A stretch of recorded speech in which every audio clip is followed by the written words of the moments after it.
Hello everyone, welcome back to my tutorials. I do hope you've been having fun and practicing a lot and enjoying what you are doing. That is the most important thing.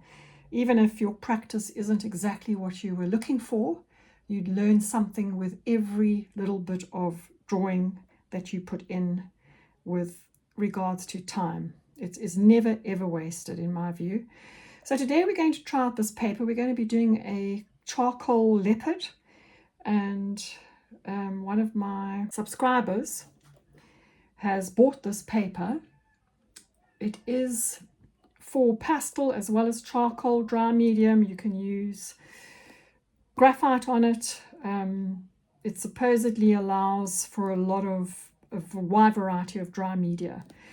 It's A3 size that I'm using, 40 sheets, and it's 160 gram. It has a sanded, as it says here, sanded grain. I'm going to hold it up to the camera. I'm hoping that it doesn't lose its focus, but you can see that there is a very sanded sort of texture to it.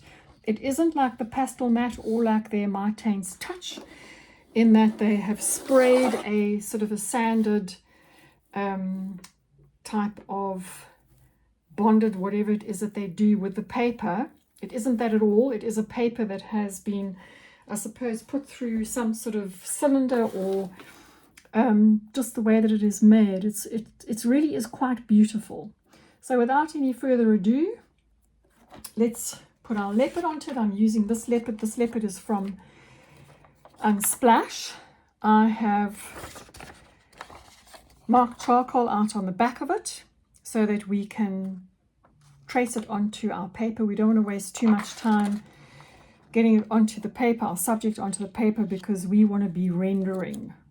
I'm a great believer in rendering. If you are not a great freehand artist, it does not matter. It doesn't matter how you get your subject onto your paper, as long as your rendering and your tonal values are perfect. There we go, that's working well.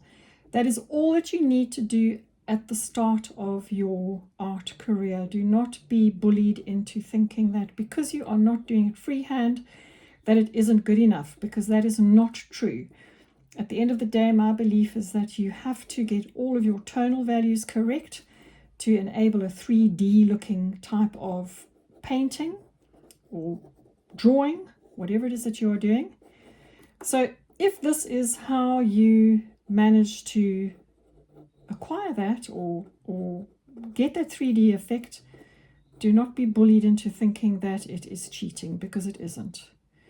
So you can see that I am outlining all of these gray areas, the black and the dark and the gray areas. I am doing the outline. I'm going to do a solid black background in a minute. When I start, you'll see how I apply it. I'm going to try and see what this paper can handle in terms of lifting all the stuff that we do with regards to charcoal.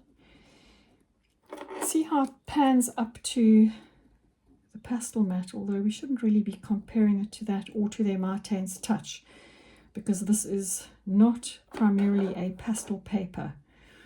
It's a dry media paper. So I am busy marking all of these in. So all I want to do is I just want to get the markings in, and I just want to make sure that the eyes, which are the most important, they are my focal point.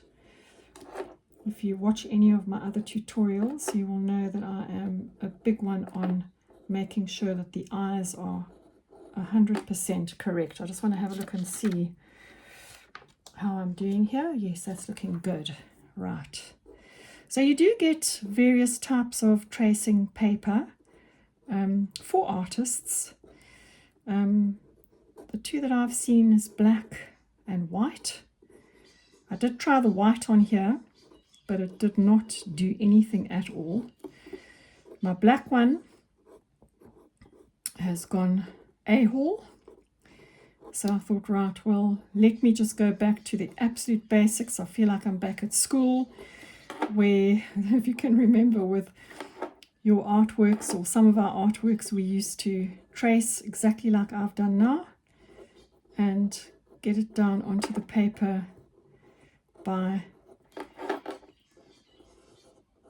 filling the back area with charcoal or with graphite and then tracing it on like this with a sharp pencil. So here I am with the eyes, and I'm being very, very careful to make sure that I get the shape in.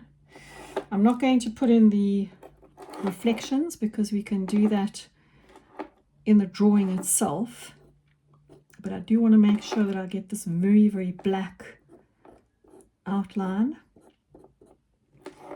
The shape of this eye is really important, as is the pupil.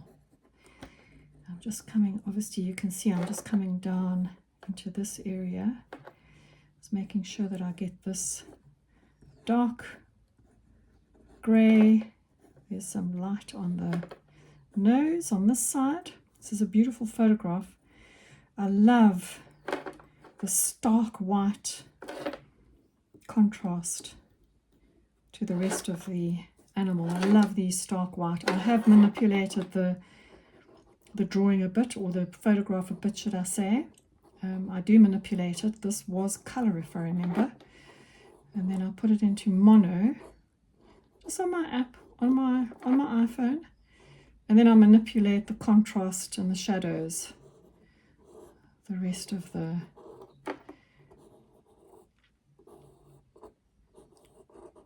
editing that it allows you to do. So here you can see all I'm doing is I'm marking out all of these beautiful markings that these animals have, and this just going in onto the side of the right side, making sure that I get these marks perfectly done onto the paper. The other thing that I want to say to you about tracing is that, you know, a lot of these great artists that sell magnificent works use the grid method. And the reason for that is because it is extremely time consuming and costly, if you are doing commissions, to be drawing everything freehand.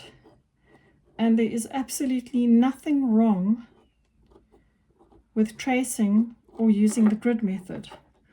In fact, most of the famous painters did that in the Renaissance era with a projector, or however it was that they managed to get their subject onto the massive canvases that they used to do. So do not, as I said earlier on, do not be bullied or feel inadequate because this is what you are doing. Honestly, you still have to render the entire subject. You have to make it look 3D and convince the viewer that they are looking at an incredible likeness of whatever it is that you are drawing. I do hyperrealism. I love it. I didn't ever think that I would. Couldn't actually see the point of it when you have a photograph. However, it's something that I've ended up loving.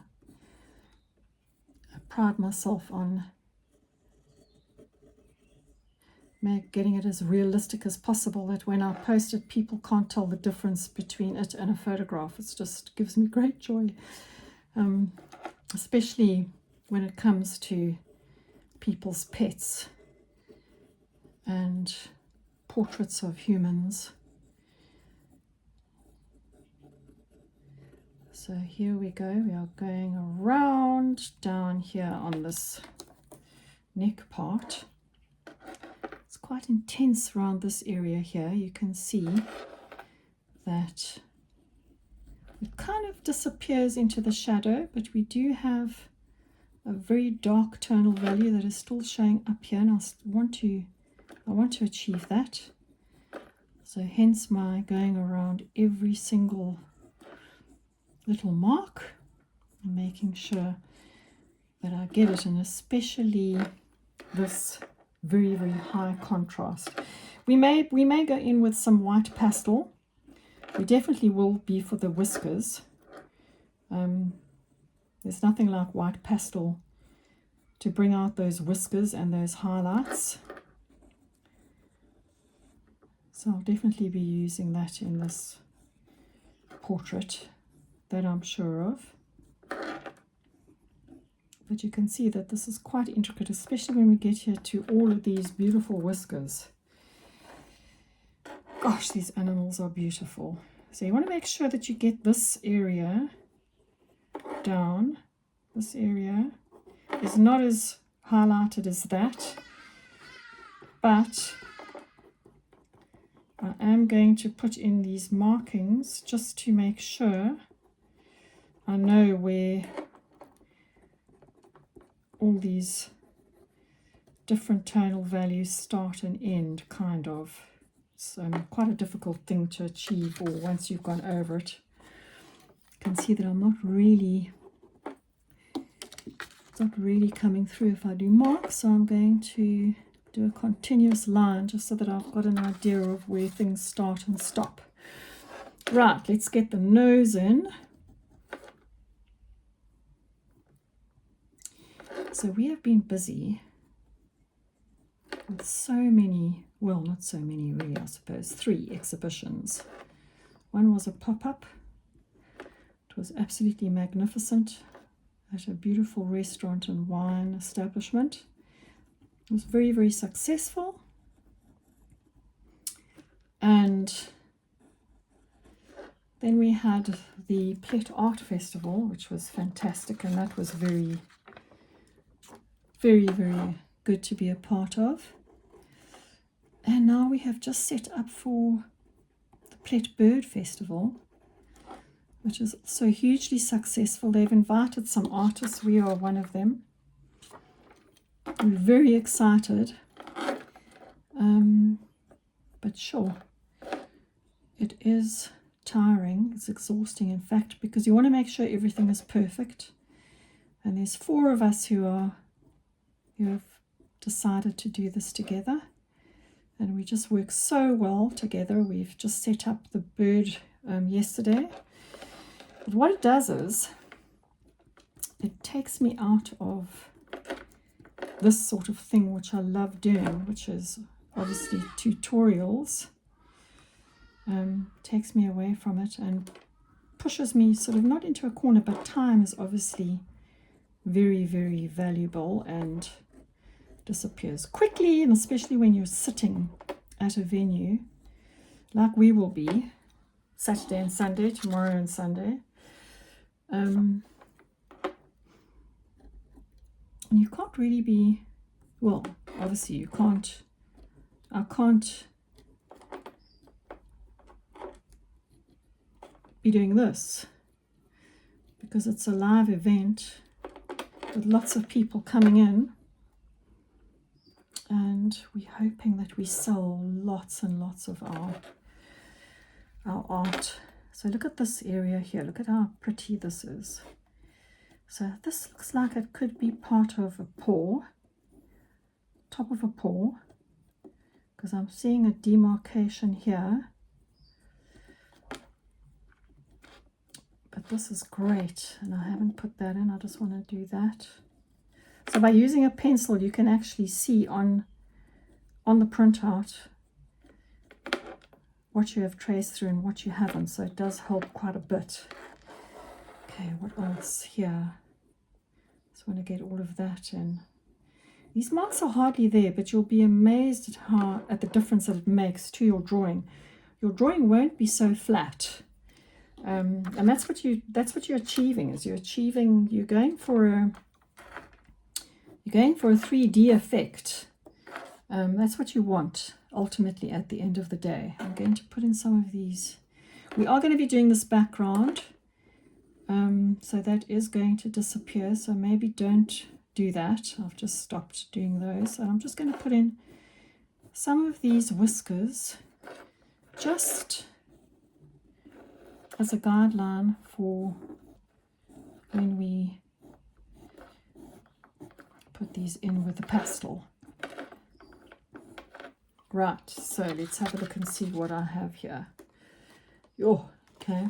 Well, we have our tiger, even though that is looking like that, and it does look like he has been punched in the one eye, it is correct. So we can add a little bit of artistic license and change a few things if we really feel that it doesn't look 100% when we are drawing it. But there we go, folk. We have our leopard traced on this Canson Sand Grain paper.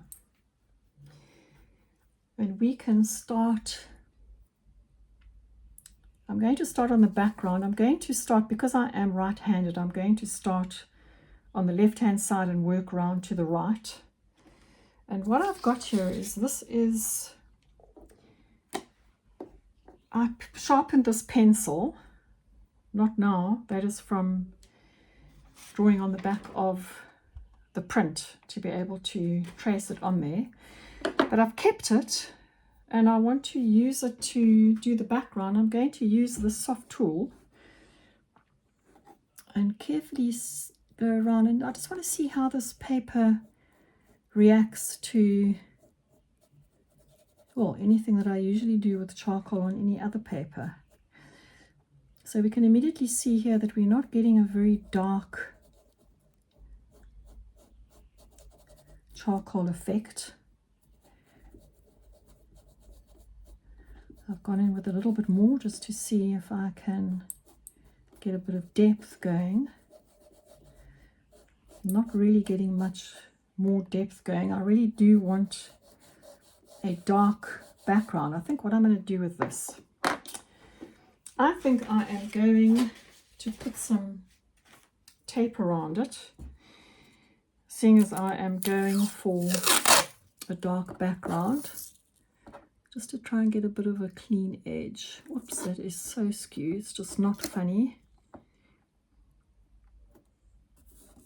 Just going to tape it down onto here, just to get a clean edge so that it's not going all over the place, and somehow it just does just look better.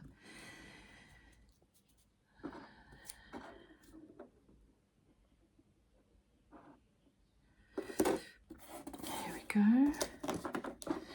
We can tape it down on this side.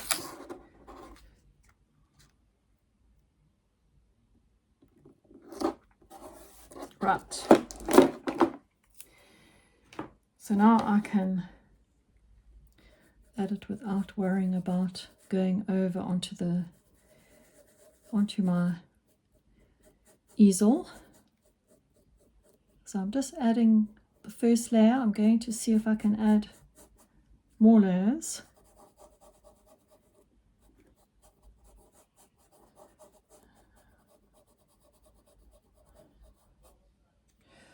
Okay, there I have gone over, so I'm going to lift it up. So if you have gone over, I can actually see that I've gone over my tracing, so I'm going to lift it out, and it does lift out very well. So that's good. I'm going to go down the side here. I just want to get the outline done, and then I will. I'm just going to put this on the side, just so that you can see where I am, what area I'm doing with the photograph there.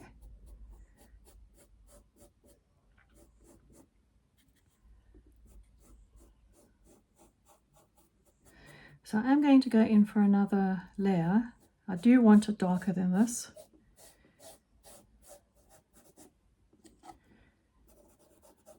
Even though this is a grey tone paper, I would like to get this background blacker than what it's given me here.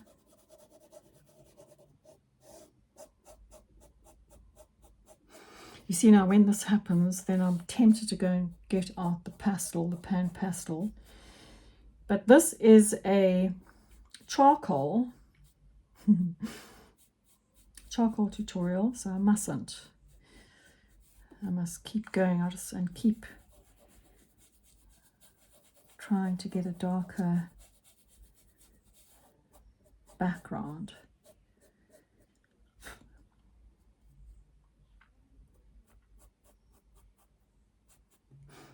Just want to lift this out over here. There we go. It's better. It doesn't really matter if you go over your tracing, because you can just lift it out like I've done.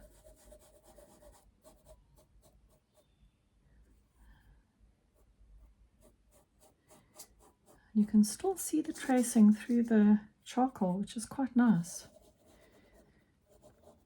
It has probably indented the paper slightly with the pencil that I used, the sharp pencil that I used. But I'm okay with that, because for this, it's not really going to make a difference or show up badly. So, and I see I've gone into that area there, but that's okay because we're going to darken it anyway. So I've put the second layer on, and it does seem to be accepting it. So that's great news. I do want it darker. I want to see how dark I can go. So I might go in with a piece of compressed just to try it out and see what happens.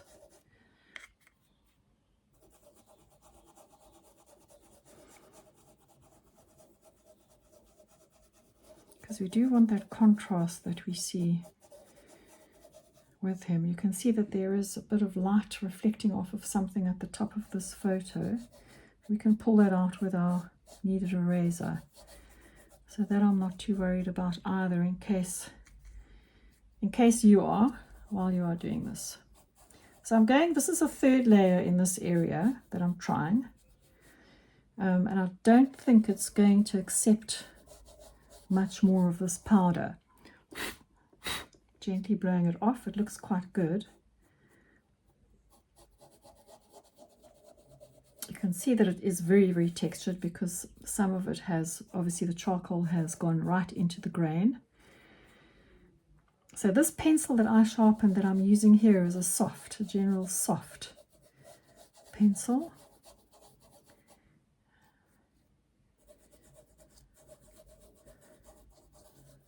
Okay.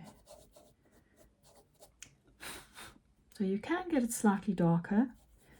I think I'm going to leave it for the moment, the background, because we do have a really nice strong contrast between the leopard itself and the background. So I might just leave that for the moment, because we can always come back to it. I would like to try compressed on the background and just see if it does make a difference, just because we are using this as an experiment as well, and it's nice to see what it will do. It'll be good for future tutorials.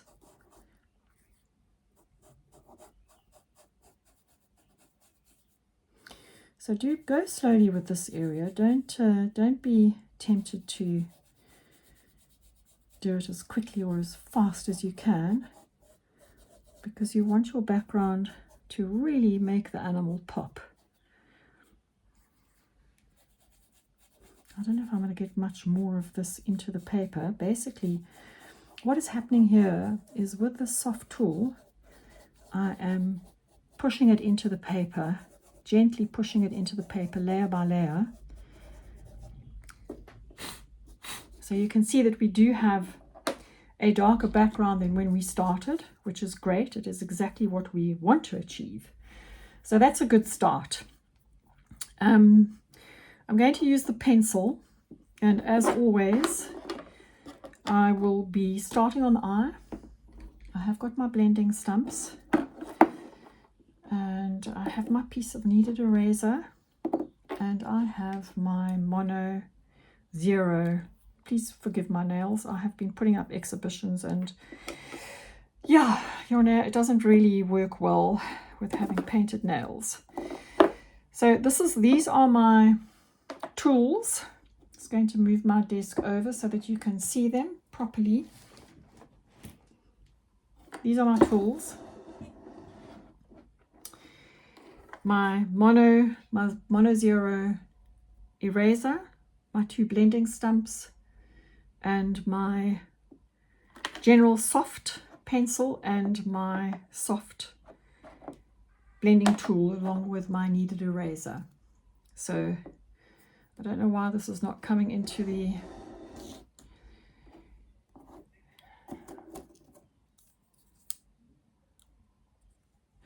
okay, so I don't know what is going on here. I'm trying very hard to make sure that you can see exactly what it is that I am working with. So I'm going to stop this and then I will just splice the two together. Okay, so these are the tools that I'm using. Soft tool, you can see that I've mucked it up a little bit. And this is the kneaded eraser that I'm using. So I have a general soft pencil and I have 2 blending stumps and my soft tool for the background that we just did. So without any further ado, let's go into the eyes.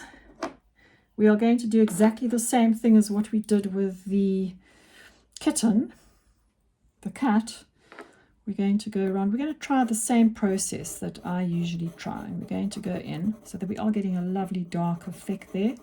And you can immediately see the texture of the paper coming out, which is great. There's nothing wrong with that at all with the subject that we are doing.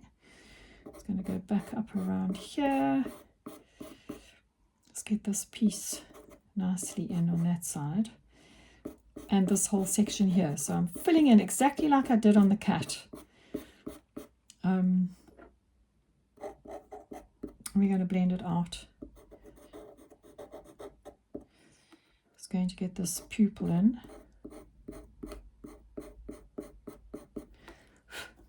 So I'm going to use a little blending stuff at the top of it, and you can see that it actually is lifting it off a bit. But that's okay because we are experimenting with this paper to see how it performs. So I'm going to go in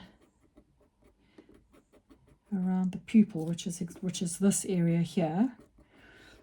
And you can see that that is a lot darker than the rest of it. So I'm going to leave it for the moment. As I said, we want to see how this blends out. We don't want to put in too much dark before we've even started. So this is completely different to the cat. It's going to take some getting used to because I'm used to quick results and I'm going to have to work out as I go along how I apply the charcoal so that we get these beautiful tonal values. So I want this light around the eye here. So that's what I'm going to do. So you need to do that after you have offloaded the amount of charcoal that you have on your blending stump. I'm hoping that you saw what happened there, that I went all over this area here so that a lot of the charcoal came off into these darker tonal value areas, and then I went back into the eye just to get that lighter value. I'm redoing the pupil and I'm going back over the eye itself just to get that really dark value around the eye. So we're not going to get a clean edge to the eyeball. This paper is very, very textured, so I don't think we're going to get that, but we can try. can most certainly try. Just going down here and then into here. There's a little mark that goes that side. Just want to get this top of this eye right. I'm going to add in this darker area around the iris, this area here. Get that iris as dark as I can. There we go. Okay, so far that's looking pretty good. I'm going to use the pencil and go in the direction of the fur, which those of you who watch my tutorials all the time, you know that this is something that I am always talking about, is even if you are doing this sort of portrait, monochromatic, it's important that you go in the line of the fur, the direction that the fur grows in. It really, honestly, cannot explain it to you, but it really does give a much better fur look.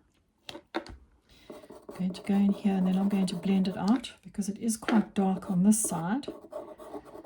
Then I'll blend it out into that area. I'm just going to go in here. I just want to get all of this down, just so that I can get this ear done. So if you lose your place, don't rush it and just put in what you think is there. Have a look at your photograph and do your best to try and pick up where you are and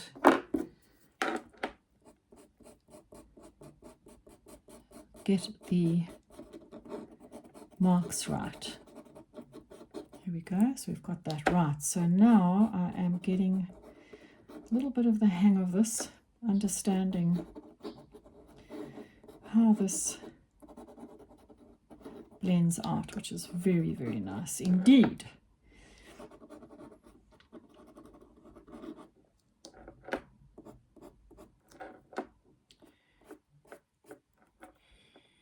So use your blender, your blending stump. For me, I think blending stumps are one of the most amazing things to use, and they really are underrated. And they work like a bomb. So use your blending stump to not only blend out, but to also create some of the tonal values from what is sitting on your blending stump.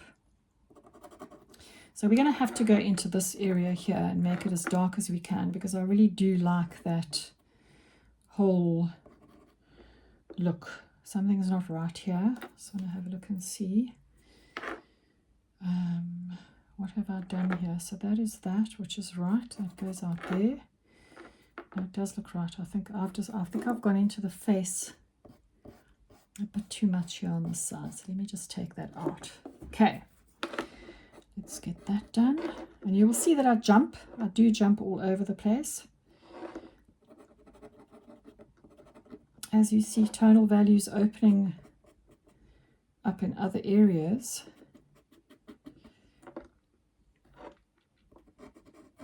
And if you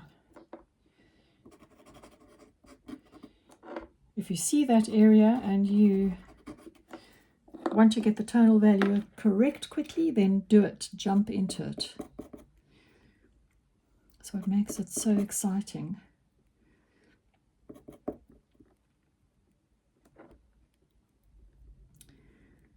This goes down here. There we go.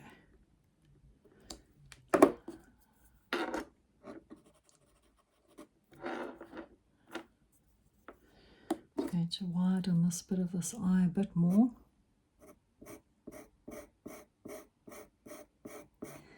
This black outline. And I'm going to put in these spots. Again, making sure that I'm going in the direction of the fur.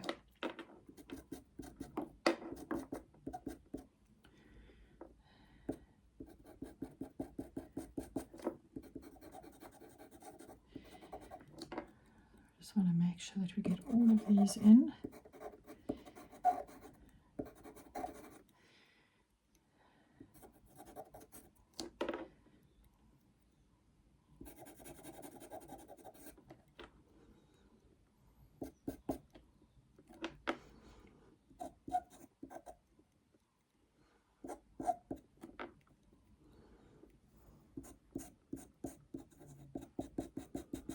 Doing the nose area, I'm just going to get these in as well. There we go.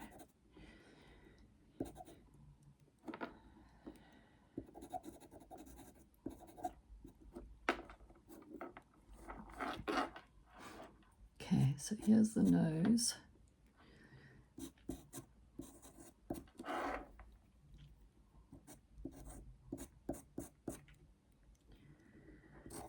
Right down into here to the mouth part,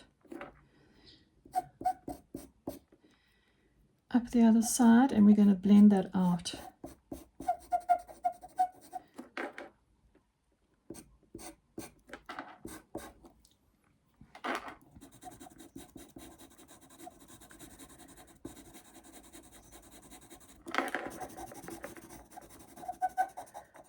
So I'm laying down quite a lot of charcoal. As you can see, this nose is very, very black. And I want to make sure that we achieve that very, very dark black tonal value for the nose, because it is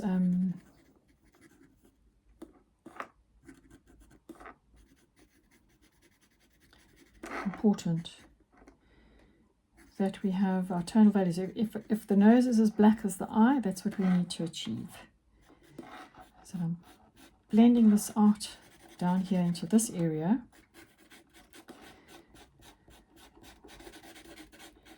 And I'm just going all the way around here just to make sure that I have that area where we have these white contrasting hairs. This whole area here is black. I just want to get that line in there because it goes down black here.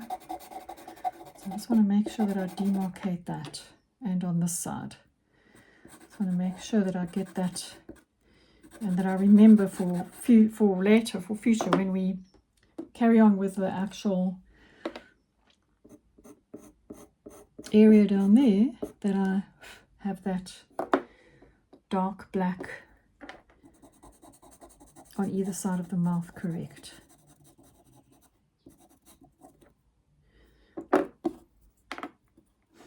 So this is quite a bit of a dark area here over the nose.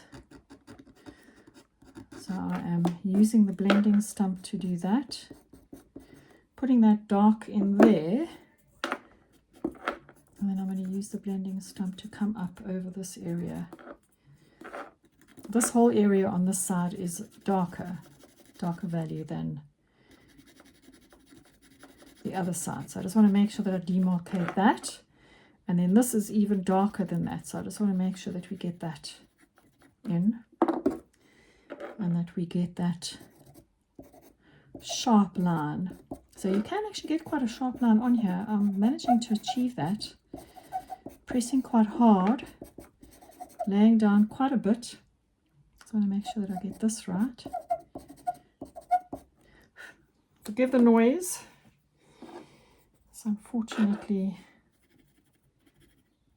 nothing much I can do about that. But so far, I think that this is looking really good.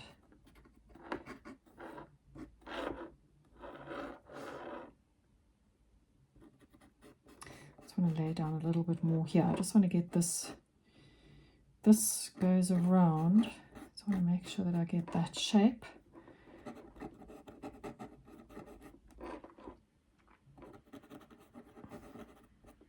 As I said to you, the eye is very important.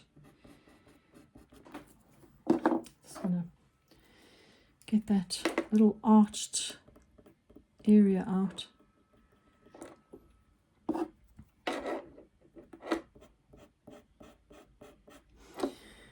Okay, so I think we've done quite a bit, and hopefully we can carry on with the next lesson. Well, not hopefully, we will. We'll carry on with the next lesson. What you can do is put the dark in here. This is quite a big area that has a lot of black, so you can just demarcate that area, and this here, you can do it on this side as well, just so that you know where you are going with your darkest of darks. Just gives you an idea with the big areas of black.